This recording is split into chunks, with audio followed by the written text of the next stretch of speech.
A father would always want to be a part of his son's recruiting process, unless your son is potentially coming to play for you, that is. It was really funny. I got Coach Webb, Curry Webb, who recruited at Fleming Island High School. That was his school. So I sort of just left it up to Curry to recruit him and to talk with him, and I sort of try to stay back and stay out of the process because I really wanted him to truly decide where he wanted to go, and I didn't want to have any influence really other than just recruit him as a regular football player. And he looked at some different schools and had some opportunities at some other places, but then in the end he decided that if he wanted to play at the 1AA level, the FCS level, then he felt like this was going to be a great place to play and play in our offense and be able to be a part of what we're doing here. My dad wouldn't recruit me when I was at JU, so Coach Webb was actually my recruiter, and my dad wouldn't recruit me at all. He said, "Coach Webb, he's yours." So Coach Webb recruited me the whole time, and I told Dad that if I didn't get a bigger offer, that even 1AA, that I'd want to come play for him. In the end, a chance to flourish in an offense he was familiar with tipped the scales in favor of JU. Yeah, it influenced me a lot. Growing up in middle school, watching John Brantley play at Trinity Catholic, watching my dad coach him, and him being, an All-American, going to Florida, and watching that offense, the way they threw it around in high school, and then him coming to JU, and having Josh McGregor here for 4 years, and just watching them break records and have the best offense in the country. And I knew Josh was going to be a senior, so I knew I could come in and compete right away as a redshirt and have a year to play as a freshman. So I thought that was one of the big reasons for me to know. Dad always told me, when you go to college, the things you want to remember are winning, championships, and playing. And I had other places I could have went that probably that didn't have really winning records when they were recruiting me and stuff. So I was thinking, JU, they're winning, and my dad's a big influence on, I want to be a coach one day, and his offense is so much fun just watching. So I want to learn it and learn everything about it. And I think that was one of the big reasons, watching what he did with Josh. And I'm glad that I've made the decision to come here for 4 years. A redshirt year was valuable for Kade to learn from senior quarterback Josh McGregor. Well, one funny thing Josh told me was he came over to the house one day, and he was like, "How do you live with this guy?" And I thought it was really funny because I didn't really. He's the only time he coached me, and when I was little playing basketball. But we won every game for 4 years straight when he was coaching me in basketball. So I was like, he's real tough. But I didn't realize it was the way it is until I became a player for him. And when I came here as a freshman, Josh taught me a lot. He really told me how to grow up and really put focus in when it comes to watching film and what to look at, because he's really successful and a real smart guy when it comes on the football field, making the right decisions and stuff, and winning. So he taught me that, and how to kind of deal with Kerwin.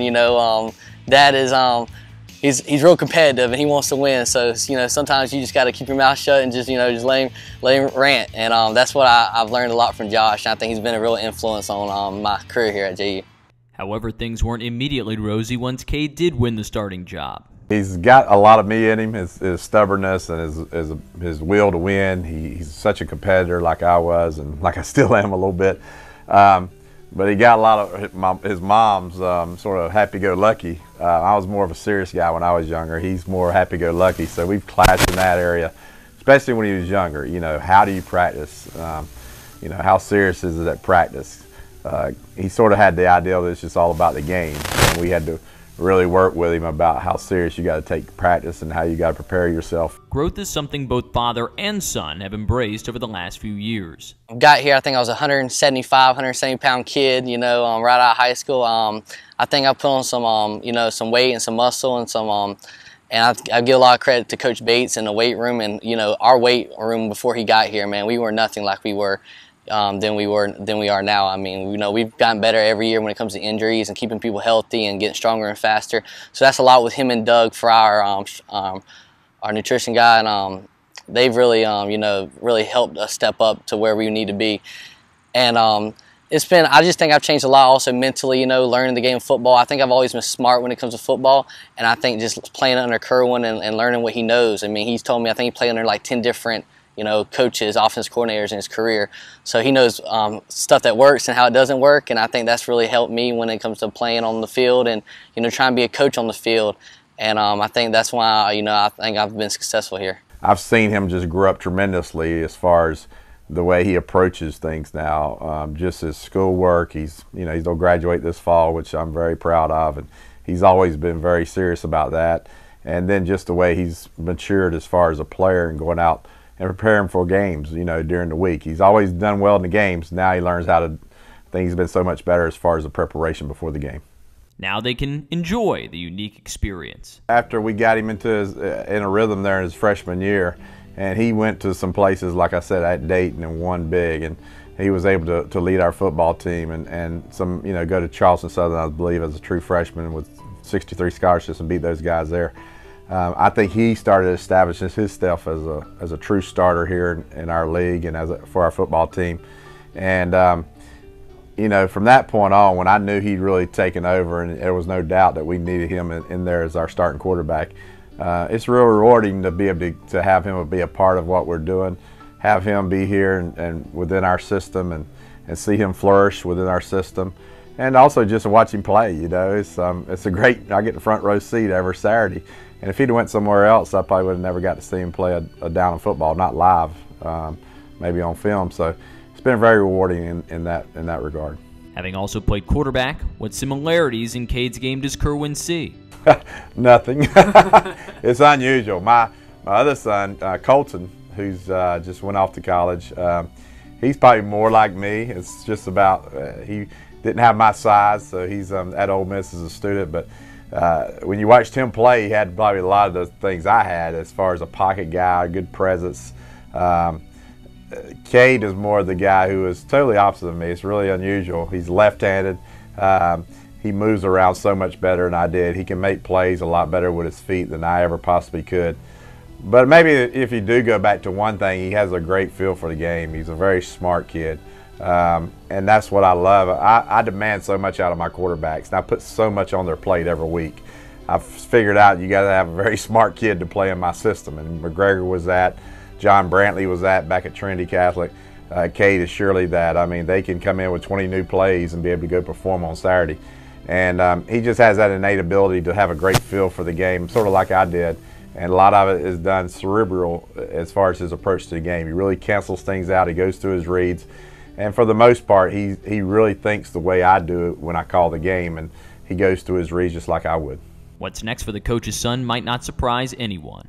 Just growing up, man, you know, I was one of them kids that just loved sports, and every time he'd watch film when he was playing or coaching at, you know, at Trinity Catholic in high school, I would always be sitting there right there watching it with him, and I just liked every little bit of the game when it comes to the in and outs. The way our offense is ran, man, everything has to be, you know, spacing, and it has to be so perfect for it to work. And I think that really, you know, gives me a challenge. I really like the challenge of everything just being so exact and so perfect. And I just like that about the game, and I love the game of football, and also, you know, just the effects I've seen my dad's had on people's lives when it comes to, you know, college players and them, you know, growing up and, you know, and getting their degree. I think that's a big thing I've liked, to see people grow. I've came in with people that may not be as fortunate as I am, and I've seen them, you know, come through and finish college and do great things in life. And just see the impacts he's made on people's life. Like even our GAs, a couple of them that came here and played, Rudell Small and Leonard Smith, you know, they played here, and now they're trying to get into coaching with him, and my dad hired them, you know, to be GAs. So I think that's just a great thing that he's done in his life, and something I think I want to do. What we've done here has been really rewarding to me, in that we've almost had the last 5 or 6 years since I've been here, a player, every one of them has graduated that wanted to get into coaching, and if we've had a spot available, we gave it to our guys. I just feel if a guy's really committed to coaching, you also have opportunity to pay for their masters, their graduate school, and it gives them the head start into the coaching business. And so we've been able to do that. We've got 3 guys now, former players, that are on staff as our GAs, and if he wants that opportunity and there's a spot available and he's going to take it seriously and he's really committed to it, then yeah, we'll give him a chance. We'll give him a chance like we do all our other players, and hope for the best. He has that ability. Now is he willing to put in the effort and the time and work hard at it? That's what I told him. You know, a lot of people know the game. It's a matter of how much you want to dive into it and commit yourself to it to being a great coach. And so, but I look for him to have being something involved in athletics. He reminds me in that area so much of me. Everything in his life's been about athletics. Every minute of the day, and I was sort of that same deal, and probably still am as a 50-year-old. So he took a lot of that after me, and I really believe he's going to be happy in doing something in athletics.